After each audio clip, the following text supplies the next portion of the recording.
Hey, good evening, everyone, and thank you for joining us for this webinar hosted by Welfare Matters, as we continue to take a look at some of the most important and pressing farm animal welfare issues in Southeast Asia and at the organisations that are taking positive steps to address them. So just a gentle reminder before we start that we want this to be a safe space for everyone to express their views, so let's all help to keep the tone respectful. And before handing over to our guest speaker, Anna Hashim Cabrera, we'll start with a brief overview of animal agriculture in the Philippines. Please note today we're just sharing information about land animals and not covering aquatic animals. And much of this information I'm sharing is taken from a recent report by Welfare Matters, which you might like to have a look at for more information about animal agriculture in the Philippines and also other Southeast Asian countries. You can find the report on our website if you want to take a look. So in the Philippines, we find that the livestock sector is a vital component of the agriculture industry as a whole. The broiler chicken and the pork industries are especially important, with chickens and pigs being the primary livestock being farmed. And according to the June 2023 statistics, there are currently around 200 million chickens being farmed in the Philippines and over 10 million pigs. Chicken and pork are the most consumed meats in the country. And as the population grows, it's likely there will be a growing demand for meat and other animal products.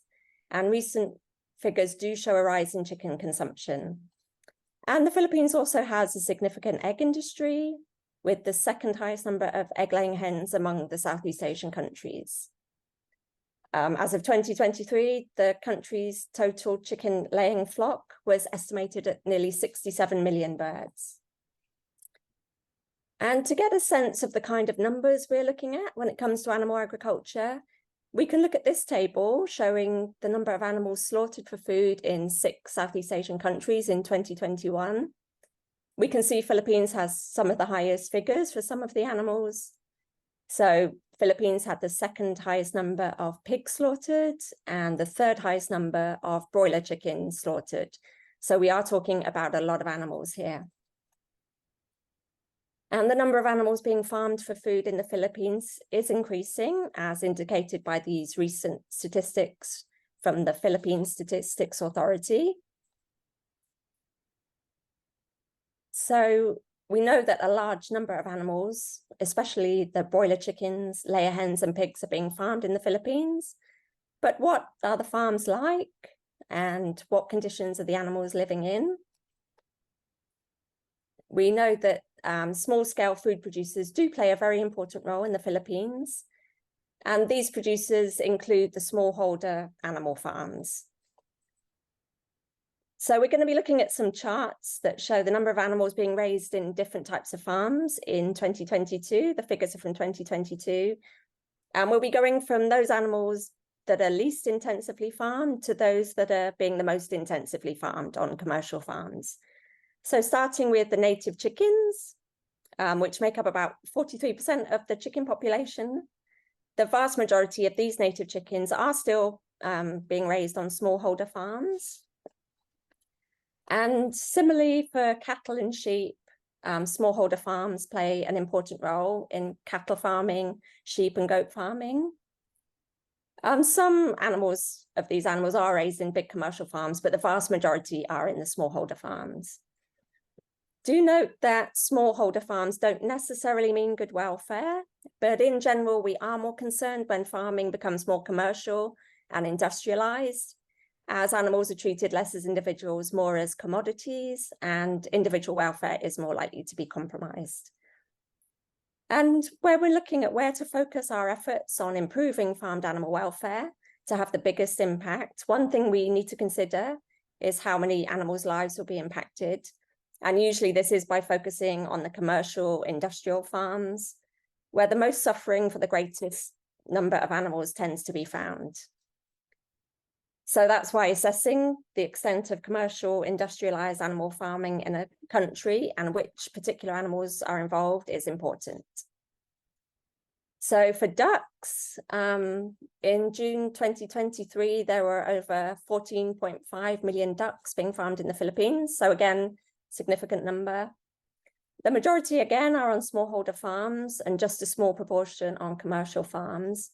But do note from this chart that a significant proportion are on semi-commercial farms. It's not entirely clear what these type of farms entail. A lot of this data is quite hard to find, but it's likely that they are being raised in greater numbers on these farms and in more intensive conditions. Moving on to pigs, the pork industry is the second most important meat industry after the chicken industry. In 2023, the population of pigs was estimated to be over 10 million. And looking at these charts for 2022, we see most pigs were still being raised on smallholder farms, but a significant proportion, just over 21%, were on commercial farms. So this is higher for the other animals we've just looked at.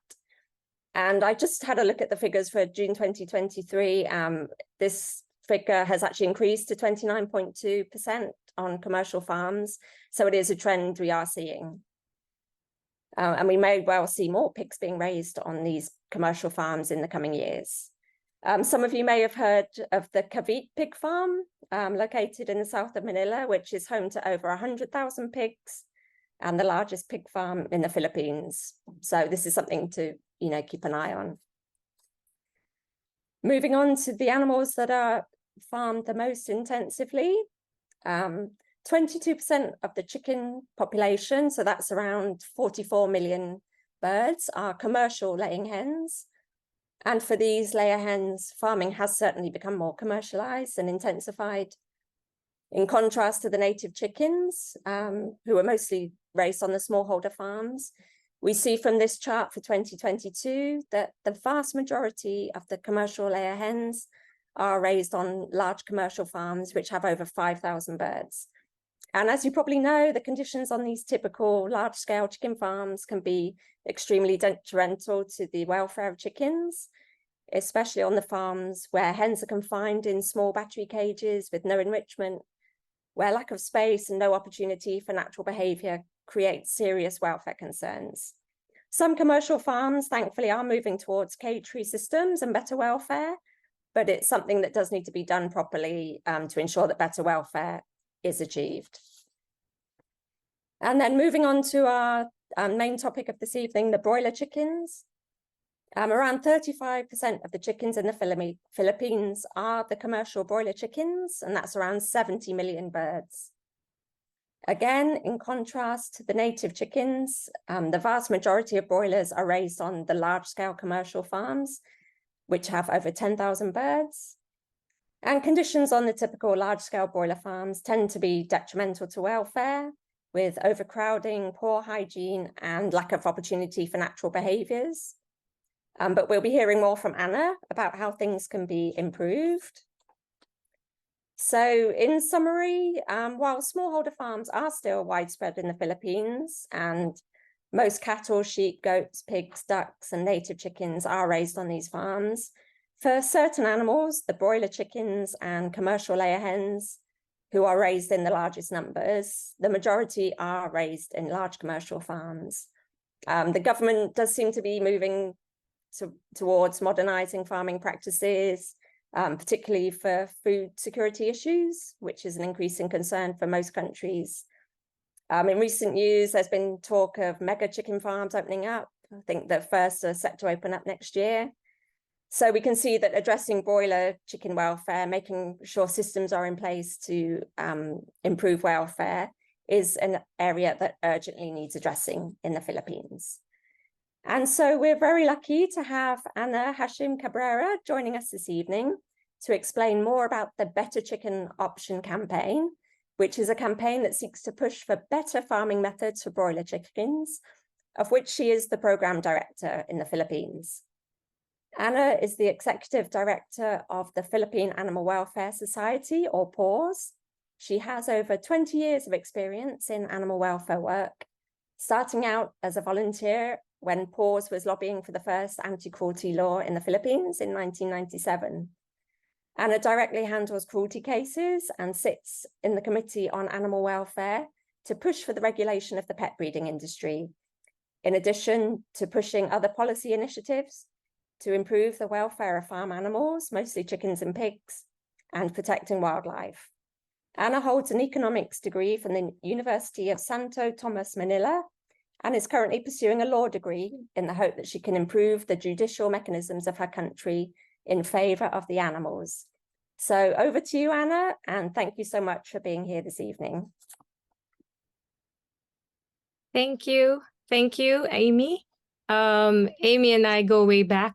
We were roommates in an animal welfare conference abroad, talking about humane education. So we're here now. May I ask my colleague Sharon to share the screen so that I can begin the presentation? Okay, so I'm here to talk about advancing chicken welfare in the Philippines. And I want to show you a picture of myself at 3 years old to just show you where this love for animals coming from. I was partners in crime with my cousin Sharon. Sharon's not related to the Sharon here, my colleague. Sharon's my cousin, and we were rescuing cats in Sampaloc, Manila. That's Sharon. She's the only one with a photo right now with a cat. I don't know where my parents kept my cat photos, but we started with animal rescue work because often in Sampaloc, Manila, we would pick up unweaned kittens, bottle feed them, and nurse them to health. And so today I have 24 cats rescued, all spayed, all neutered. And I mention this because there is a lot of criticism sometimes with people working for like companion animal welfare, that it's hard for us to shift to farm animal welfare. But in my opinion, love for the dogs and the cats, which we are familiar with, these are the animals that we are familiar with, actually is a good springboard for farm animal welfare work. When we understand that animals feel, then the easier it is for us to do other work for other kinds of animals. So in 1997, I joined the Philippine Animal Welfare Society. That's a volunteer group. It's a registered nonprofit here in the Philippines. And needless to say, we work mostly with cats and dogs. We are the primary lobbyist for the Animal Welfare Act of the Philippines, our country's first national anti-cruelty law. And we find this important to mention because later on you will see that we also sit, by virtue of our being prime lobbyists, we are sitting in the Committee on Animal Welfare, which draws up rules and regulations on the Animal Welfare Act.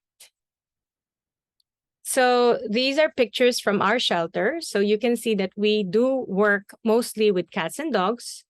We have 7 programs, starting off with the most important one, which is humane education. We have spay neuter, we have rescue, rehab, and adoption. We have lobbying and campaigns. For the animals, we prosecute animal offenders, and we do disaster relief for the animals, and also a bit of animal-assisted therapy. And then we found ourselves in 3 years ago, we were approached to do work for broiler chickens, which we've always wanted to do, but did not have the resources. So the better chicken option was something that we came up with so that we will have a positive campaign foothold. Like you see the sun there, you see the chicken there, and then we put a soft intro into farmed animal welfare by saying that it's the better option, the better chicken option, because we did not want to be dishonest about our campaign. The best option is really not to eat the chickens at all, but we said the better chicken option because it is honest, and at the same time it speaks of hope, and it speaks of options where people can always choose to do the better thing or the more improved way of doing things. So we started off with this campaign with research because we knew nothing about chickens. We were, as I said, mostly working with cats and dogs. So it was crucial that when we started this campaign, we knew what we were talking about. Amy mentioned 70 million chickens, and this is where we first had our challenge because many government agencies were varying in their information about broiler chickens.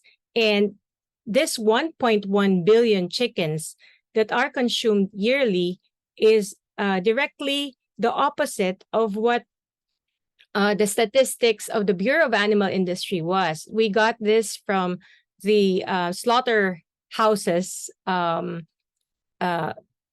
statistics. So they pegged it at 1.1 billion chickens that were slaughtered yearly. And while the Bureau of Animal Industry had their numbers only at 70 million. So we found out through the research that we commissioned that the average Filipino eats chicken 3 to 4 times a week. And majority of the broilers consumed, as mentioned by Amy, were raised under intensive farming conditions by large companies called integrators who give standards to the smaller farms called contract growers. We also did research on the producers because we didn't know who we were going to have to convince to shift to better farming practices. And we thought all the while that they would be small farmers. But when we were told that we would have to deal with the integrators, we did our research on them. And it turns out that broiler production must follow the minimum standards set in the guidelines under the law. And when we checked the law, that was Administrative Order number 12, there was no mention in any of the Better Chicken Option standards in AO number 12, just a general suggestion on hygiene, how the chickens can be raised in a sanitary way, and how chickens can be raised with less problems in terms of health. So that we also found out that the integrators or the big players are the big players in the chicken industry, and there were just a handful of them. In fact, they are all mentioned here: Magnolia, San Miguel, and Bounty Fresh. They hire contract growers to raise chickens for their supply. So they're the ones who dictate the processes to be used and provide materials and the equipment for production. So now we've begun to realize that we can't even lobby on an individual farmer basis, because if the great majority of the producers were contract growers and the processes were dictated by the integrators, then we would have to influence the integrators themselves. Again, we commissioned studies on the status of broiler production in the Philippines. The support given by integrators only referred to maintaining the health of chickens, but had little to do with the welfare of chickens. And most of the farms were climate-controlled systems housing. And I would like to show you a photo of where the chickens are raised. And this is the outside view of a climate-controlled system farm, and the inside view of the farm itself. And you will see that the chickens are all on plastic matting. There are no perches whatsoever. There is no litter for them to scratch. And basically, the farmers were fine with that because the chickens were growing healthy. They were not suffocating. That was really the parameter as to welfare, that they were not dying or getting sick. But as we know, in welfare, we do talk about things, we do consider things that are the most important to the chickens, which is enrichment and their quality of life. So fast facts for the integrators. we had to quickly learn what the current practices in the Philippines were. And for when we were asking for no cages, we had to compare that with what was happening. And so there are always 3/4 layers and 4 rows cages for small farmers who do not do free range. And for climate control housing systems, which I just showed in the previous slide, which was the vast majority of the chicken raisers, they had 20,000 to 40,000 chickens in that setup under a controlled climate. They weren't following the 6 hours constant darkness minimum per 24 hours. There are no lighting standards. They have not really monitored the intensity of the light that we were going to be asking for. And the maximum density that we were asking for which was 30 kilograms per square meter of live birds, that was the only standard that they were currently following. Let me show you the photos. So if we were asking for more space, the current local practice was that they had space, but they didn't have this type of litter. They had plastic matting for the surface that they were living on. Our better chicken option, we were recommending a minimum of 50 lux.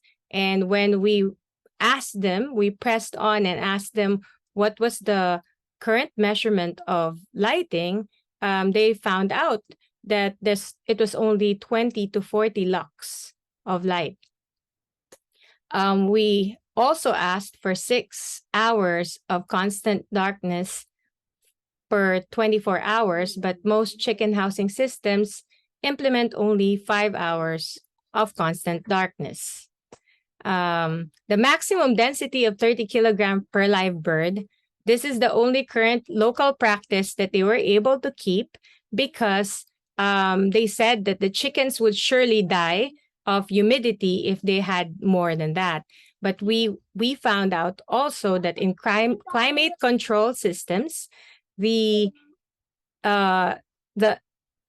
weren't really as strict about this because they were able to control the climate inside.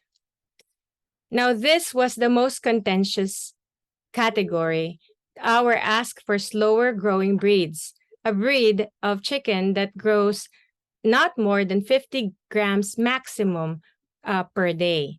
In the Philippines, the current breed used was 58 to 60 grams growing rate per day. And because of this, the chickens were, I think, not moving very fast, and they were obviously suffering from leg pains.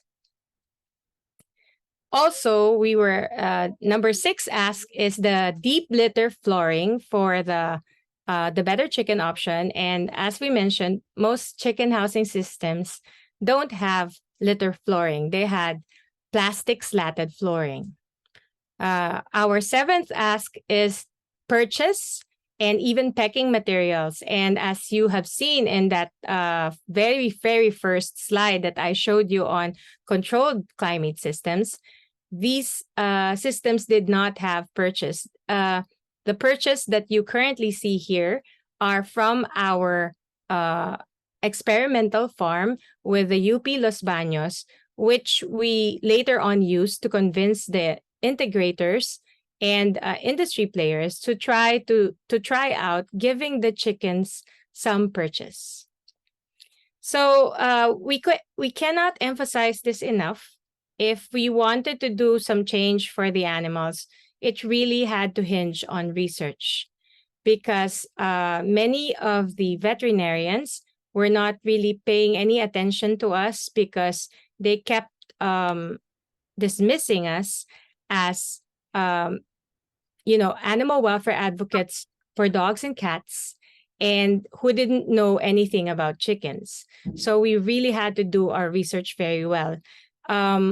We also focused on the consumers because we had to have a plan B. If we couldn't make any headway with the producers, we would at least want to be able to have an impact on the consumers. And this was the more hopeful side of the campaign work, because when we did the initial research, we found out that chicken eaters are generally supporters of animal welfare, and Filipino consumers were not aware that they could actually do something to change the producer's farming methods by asking for it or clamoring for it. The consumers also were willing to spend when they were asked if you would spend more if it means that the chickens were raised humanely. They were 48%. 30% said of 30% of them said that they were willing to spend up to 48% more for higher welfare chickens or chickens raised under the better chicken option. So this was the research that gave us a lot of hope that if there was a way to really move the campaign forward, it would have to be consumer driven. So an interesting thing also, in terms of welfare, chickens rank third after dogs and cats in the Philippines. And this came as a surprise to us. Although, of course, we did not know if the chickens ranking third had anything to do with the Philippines also being a big cockfighting country where, of course, cockfighting chickens were chickens. So perhaps it is due to that. The research wasn't very specific. It just said, which animals are you concerned most? And so dogs ranked 1, cats ranked 2nd, and chickens ranked 3rd in the Philippines.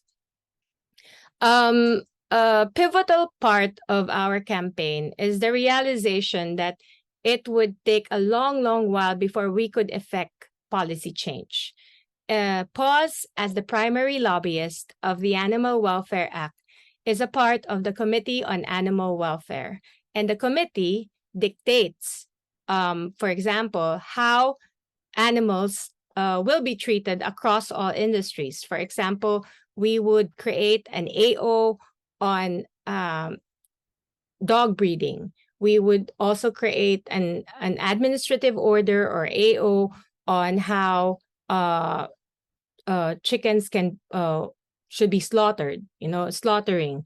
So there is AO number 12, which is the Code of Minimum Standards for the Welfare of Chickens, which I earlier mentioned.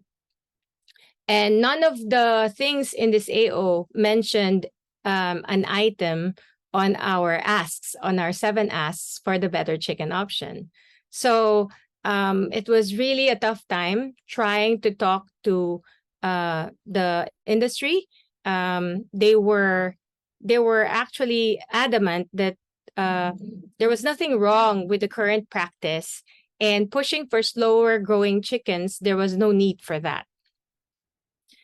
In fact, when we presented the studies that fast-growing chickens suffer leg pains, they came up with a presentation of their own. This is actually a screen capture of a slide of someone from the industry saying that the genetics of commercial broiler chickens has evolved. Perceived disproportionate chicken metabolic physiology is a thing in the past. Basically, they were saying that the studies that we were showing was only until the year 2000 and gone are the days that we would see lame chicken. And then there was also the criticism that the studies we showed were all from abroad and the conditions do not apply to our local industry.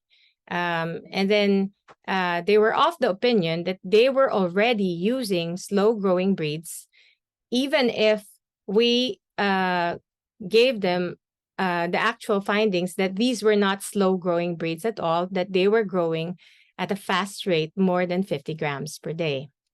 And an amazing statement also that they made was that chickens who perch are sick chickens. In fact, when they see chickens perching, they would be the first ones called because they were not growing right.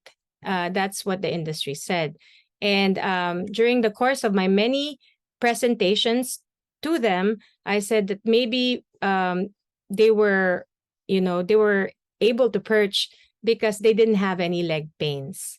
And so, of course, they all denied these statements. They said they did not think that the chickens were really suffering. And so PAWS had to reply with studies. As I mentioned, science is king. And if you are able to bring out all the studies in as the basis of your recommendation, then the less likely they have other excuses to refute those studies. And aside from that, we did not only show them the studies, we came up with our own pilot farm with the University of the Philippines, Los Baños. We had side by side had a chicken growing in the better chicken option with proper litter, as you can see. And on another side were chickens being grown in the usual contract grower scenario. And we are pleased to tell you that we got the finalized results of the study, and we found out that the chickens grown in the better chicken option were actually had better gut health, and they were not sick as alleged earlier by the industry. There was also an allegation earlier by the industry that if the chickens were perching, then they would grow muscles and the meat would be tougher. This study with UPLB disproved that. They studied the meat from the better chicken option chickens, and the meat was not tough at all. So we are set to make that presentation to the Committee on Animal Welfare very soon within the month. So we shifted our efforts to influencing the consumers more because really it was very slow trying to affect the policies. So we had a celebrity endorser, Kim Atienza. He's the Philippine Steve Irwin. He's a television host and has over 30,000 followers on Facebook. We had several posts telling people what chickens do naturally, like they perch, they scratch, and we had to put this in very simple language, like in the vernacular, and with Kuya Kim telling his fans and the consumers that these are the things that chickens should have, even if they are being farmed for their meat. We also launched a petition, and where we gathered more than 5,000 signatures from consumers. And we've had also webinars for consumers informing them about the better chicken option. And as a result, we were able to not only influence consumers, but also take on restaurant partners. We have currently, I think, 5 partners, Tien Mas, Angel's Pizza, Figaro Coffee, Binalot, and this one, Figaro.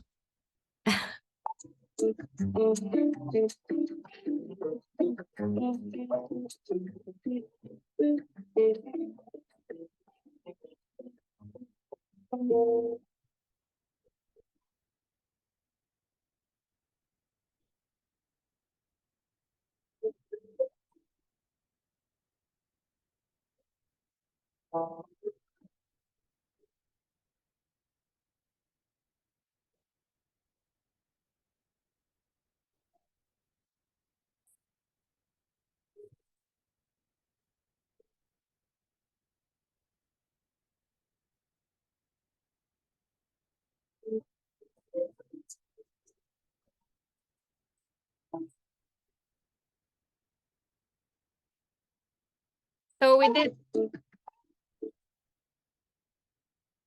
we did that advertisement for Figaro in order to boost the popularity of the better chicken option chickens. And incidentally, they ordered from our farm, the experimental farm that we did with the University of the Philippines. So we shipped over the chickens to them. and they offered it. It was a limited offer because there were only 500 chickens from the Better Chicken option. The one thing that we are pleased about, because of all the studies that we showed, including when they also heard that we were doing the study with the University of the Philippines, we were able to convince the Committee on Animal Welfare to include the Better Chicken option in the standards, not as a mandatory rule, but as something that is ideal and to strive for. So these are recommendatory, but still we're over the moon that we were able to include all 7 Better Chicken option standards in the annexes of the AO number 12. So currently, it's there. So we were in a state of disbelief that we could put it in, but as mentioned, science has won them over, not completely, but at least made them look into including the Better Chicken option standards. And so as a takeaway, the lessons learned from our campaign is that you have to start by analyzing resistance to change from within the producers. And of course, this is from a cost point of view. That thing about cost, the Better Chicken option costing more, is something that we have not been able to refute. Producing better humane farmed chickens would cost more indeed. But we were also showing them the consumer, the clamor behind the consumers as well.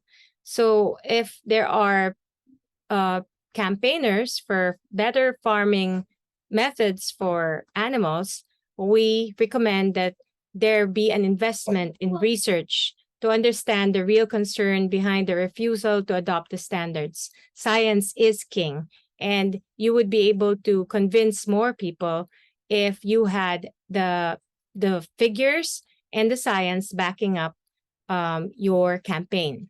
And then lastly, use whatever tools you have at your disposal to increase awareness among consumers. Use a celebrity, confer with restaurant partners, then even go to the point where you will advertise your restaurant partners if it means that the better farm chickens or the Better Chicken option chickens will be preferred by the consumers, paving the way to the producers paying attention to your recommendation of the Better Chicken option standards. And in summary, please do not let setbacks discourage you. For those who are campaigning and those who just are curious about how can we change the current mindset, how can we change the current attitude towards farm animals, and how can we make things better? Sometimes it seems like a gargantuan task, but as can be shown in our campaign, we've always believed that in the battle between the stream and the rock, the stream always wins, not through strength, but by perseverance. And so if we just persevere and keep on, going at it, I think eventually we would be successful and we would convince more people that chickens, even if they're used for food, and maybe the best option is not to eat them, but in the meantime that they're being farmed, they are entitled to certain things which will make life better for them. So I hope I was able to give you a brief overview of how our campaign went and the things that helped us along the way. And I'd like to thank all of you personally here for having an interest in broiler chickens in the Philippines and how we are making things better for chickens here. Thank you so much, Anna. This is such an insightful sharing that you have for us here. Hello, everyone. My name is Wani. I didn't get to introduce just now. I'm part of Welfare Matters and will be moderating the Q&A session. So if you have a question for Anna, please pop it in the chat or feel free to turn on your mic to ask. We have about 17 minutes, 15 minutes or so. And Anna, I did receive an anonymous question already, so I'll start off with this. Someone's very interested here. How do you measure impact in a consumer-based approach? Okay, the scientific aspect of consumer impact, we have yet to get that now after we've served the better chicken option in our partner restaurants. But I think in the advertisement, you will see that there were survey forms. For a brief moment, there were survey forms there. So we have managed to get the survey forms from the restaurant partners, and we are now in the process of processing that information so that we could show to the producers that, what were how it impacted the consumers. So the scientific side of it, we have yet to churn out based on research, but we, in terms of social media reception with our celebrity endorser and the way that our restaurant partners gave feedback to us, like these are anecdotal feedback that their consumers were pleased, their customers were really saying, "Good job, Figaro, good job for doing this for the chicken." So they have received a lot of good feedback, and the fact that more restaurants are now approaching us asking if they would be able to source TBCO chickens for their meals, I think is a good indication of how we are impacting consumers while that official study is pending from the survey. That's so amazing to hear. Thanks, Anna. Questions are coming in, so I'll not waste time. Jasima has a question on how easy it is to get slow-growing broiler genetics in Philippines. It wasn't easy. In fact, when we asked for the particular breed of chickens, that because World Animal Protection was supporting this project and they gave us the specific breed that we should ask for, they were not available in the Philippines. But when we gave them the parameters, like it shouldn't grow more than 50 grams, Bounty Fresh actually gave us an alternate breed, and these were the breeds that they use for their free range farms, because apparently there is a market for free range farm, and these chicks were more expensive by 6 pesos per chick. So definitely an add-on cost for the producers. But it was hard to source the slow-growing chicks. But when we asked around, and there's particular Hubbard breed, there was one, and with Bounty Fresh, and they were there. It's just that they were not very popular to be ordered because none of the big players were ordering these chickens. That's really interesting to know. It means that you can find this within Philippines and you don't need to import the slow-growing breeds from outside Philippines. And questions are coming in. So I'm just gonna keep reading to you. Anna, Kit has a question on: do you have a scale-up strategy, and what are your next steps? Yes. Our next steps is to continue the study because we realized that having a study for pilot farm for the better chicken is only 42 days because they're only raised from 30 to 42 days. And our slow-growing chickens were up to at most 48 days.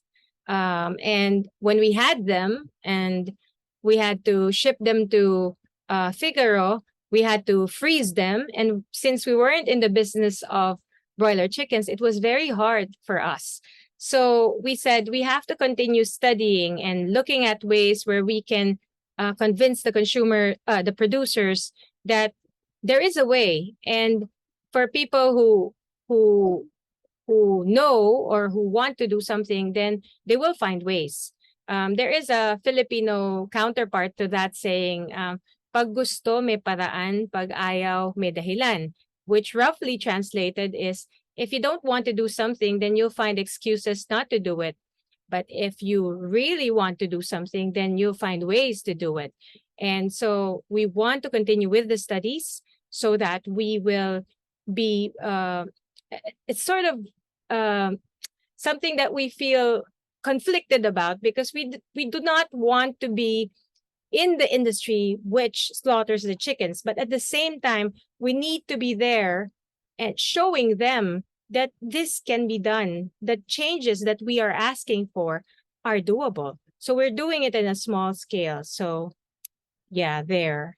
I was gonna ask that question, Anna. Like you, in order to do this proof of concept, you essentially have to become the people who grow, the producers.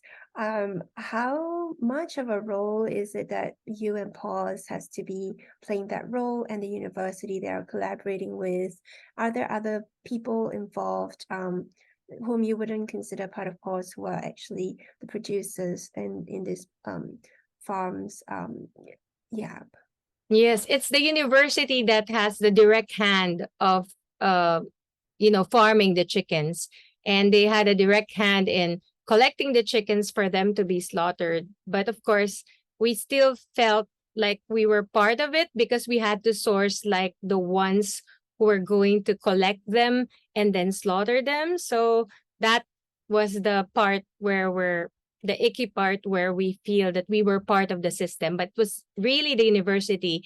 And having said that, it's just that the university does this all the time. They had other studies also, but this was their first animal welfare studies. So that made us feel a little bit better. Like even if we weren't commissioning them to do this study, they would still be doing other studies, only not animal welfare. So I think it's better that we do it research for animal welfare than for any other purpose. Mm-hmm. On partnership, we have a couple of questions. I'm starting to skip around a little bit to try to group them. So Ging is asking if you have any champions, especially the free-range growers, vets within the Philippine Veterinary Medical Association, for the Better Chicken campaign. Was the PVBMA an ally or an opponent?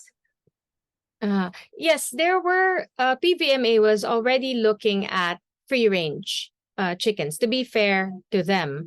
But since our initial study showed that 90% of the chickens, that the broiler chickens that were being produced and consumed come from the climate controlled housing systems, then if we had focused our energies on the free range farming, then we wouldn't be making as big an impact, because we would only be in effect touching less than 10% of the broiler chicken industry. So yes, PVMA is getting there, the Philippine Veterinary Medical Association, but they're supporting the small free range farmers, and this consists of less than, I think, 5% of the entire industry.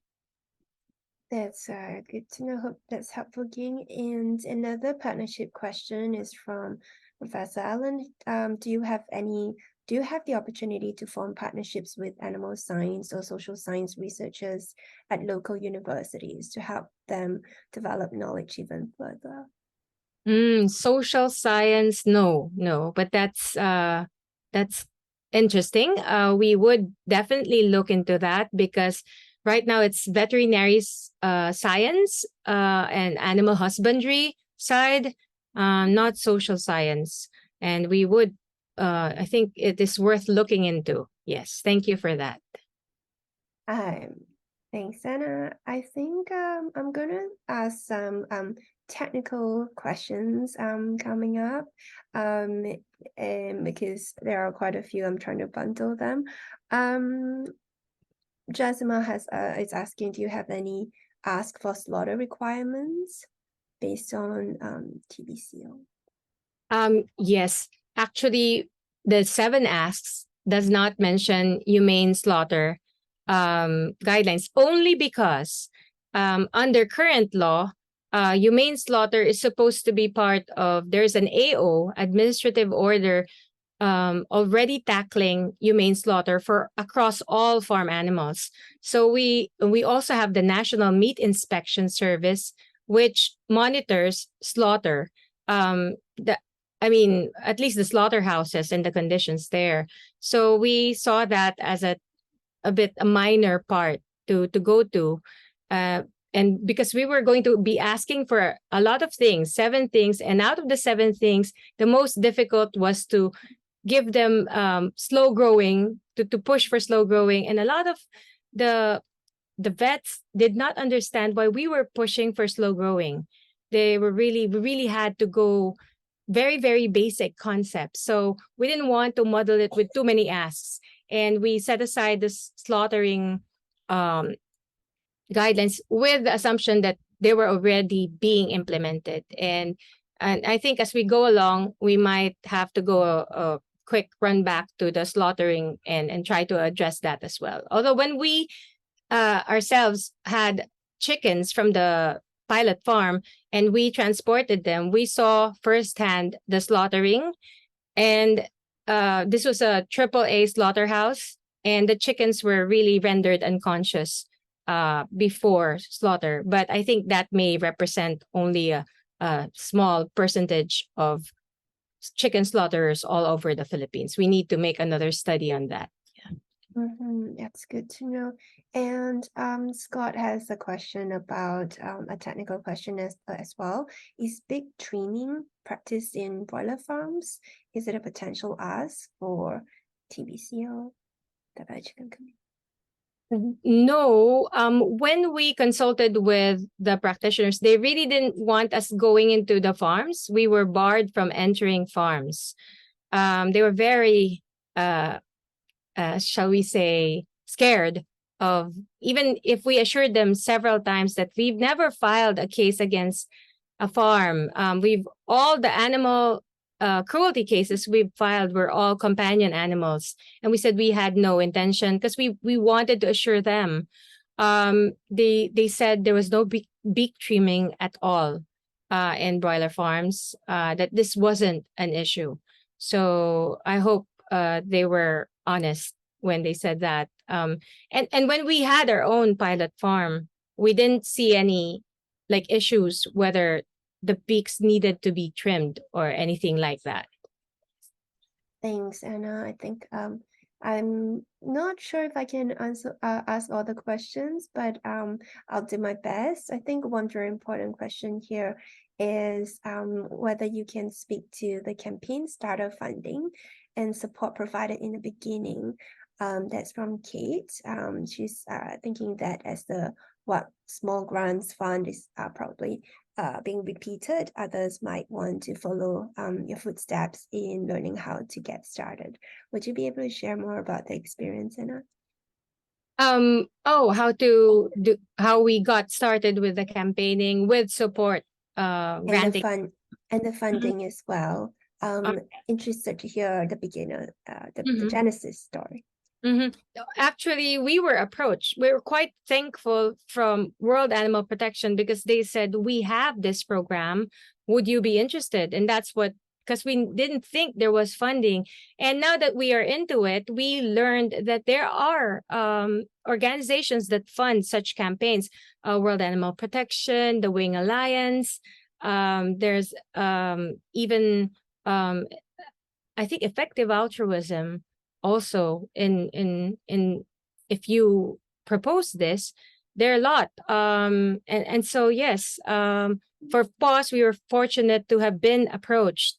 But for those of you who are thinking of doing something now, you may approach groups such as World Animal Protection, the Winged Alliance, Effective Altruism. They're all trying to do a lot for farmed animals, especially chickens, since they comprise a big part of animal suffering as a result of being farmed in great numbers. Thanks, Anna. Does that mean that you were already thinking about doing something for broiler chickens, or that it was planted in your head and then you all PAWS started it? Actually, we wanted to do something for farmed animals, but we dare not, even plan it because we knew that the magnitude of the work and even the research we would not be able to afford. So we put that at the back burner. Just maybe if we had more money in the future, we didn't think. I mean, maybe we were ill-informed or just naive that there wasn't any funding, because when we lobbied for the Animal Welfare Act, it's mostly for dogs. The really dog meat trade was the one that we were trying to combat in the Philippines. And for a country that was still trying to fight why dogs should not be eaten, you can imagine that it was really a big hurdle to try to go into farm animal welfare for a group that was just, trying to make people realize that companion animals should not be eaten or should be treated kindly. So yeah, we were thinking of it, but we were daunted by the expenses. So we are grateful that we were approached and we were informed that we could be funded for the farmed animal welfare. That's amazing to hear. And we have audience asking, do you have any training courses for supporters of animal welfare? Do you have any volunteer opportunities for foreigners, people who are not in Philippines as well, are interested? We regularly conduct volunteer orientation every 3 months. However, this year we ended the last volunteer orientation in September. The next one is going to be in January. In those volunteer orientations, we mentioned that we have a particular track for farm animal welfare. And if they would want to get involved in that campaigning for that, we could arrange specialized seminars. We also did seminars for startup farmers for trying to start your own chicken farm. We had 3 to 4 of these face-to-face and about 20 online courses on how to start your own chicken farm. And these are the smallhold ones wanting to do free-range farming. So yes, we do have them. And they just have to go to maybe our website, www.paws.org.ph, and maybe click on the Better Chicken option or the next volunteer orientation schedule. Thanks so much for that, Anna. We are out of time, but there's one person's question that I would like to help ask, which is, can we find the research study that you have published also on your website? And are you looking for the socio-demographic of the respondent when you do such studies, education background, economic status, whether they're living in urban or rural areas, not so rural, but maybe Manila or outside of capital areas? Yes, we did look at the demographics. We have a separate presentation for the results of that study, but I cut it out of this presentation to be brief. We have not put it up on our website. I think thanks to your suggestion, we will put it out. And then or email us and we'll give the results of the study to you. Very recent UPLB, the University of the Philippines study, will only be available in the coming month because we just received it, that the meat of TBCO chickens are just as tender as the commercially grown chickens, not because they perch that they're tougher, things like that, and better gut health. So I think by next month that will be available and would be published. Thanks so much, Anna. Unfortunately, we don't have enough time to ask some of the other interesting questions, especially those by Kate. But I think we have learned quite a lot from you, Anna. And I would say, on behalf of the audience, I think we're very inspired by the work that you have done in Philippines. This is such amazing progress. It's not just policy level changes that you're trying to make, but also engaging with producers, companies, consumers. That sounds like a lot of stakeholder engagement that you are doing in the Philippines. Over here, I think before we all leave, I would like to give a shout out to our to the link for Divya's that Divya put out for a bit of a short feedback for us, our team. And as I thank Anna and PAWS for their work, I would also like to give some thanks to Divya and Amy who have organized the webinar for us. We hope that all of you have learned something interesting over here and share your feedback with us. Also, we want to just thank everyone for making time in whatever time zones that you're in for joining us today. Please drop us a message if you have more questions and resources that you would like to ask Anna that we can't cover today. We will do our best to share them back with you. So thank you again very much for being here, and thank you very much, Anna. Thank you, Wani. Thank you, Amy, Divya, and everyone who attended today. Bye, everyone. Have a good evening. Thank you. Good day, wherever you are.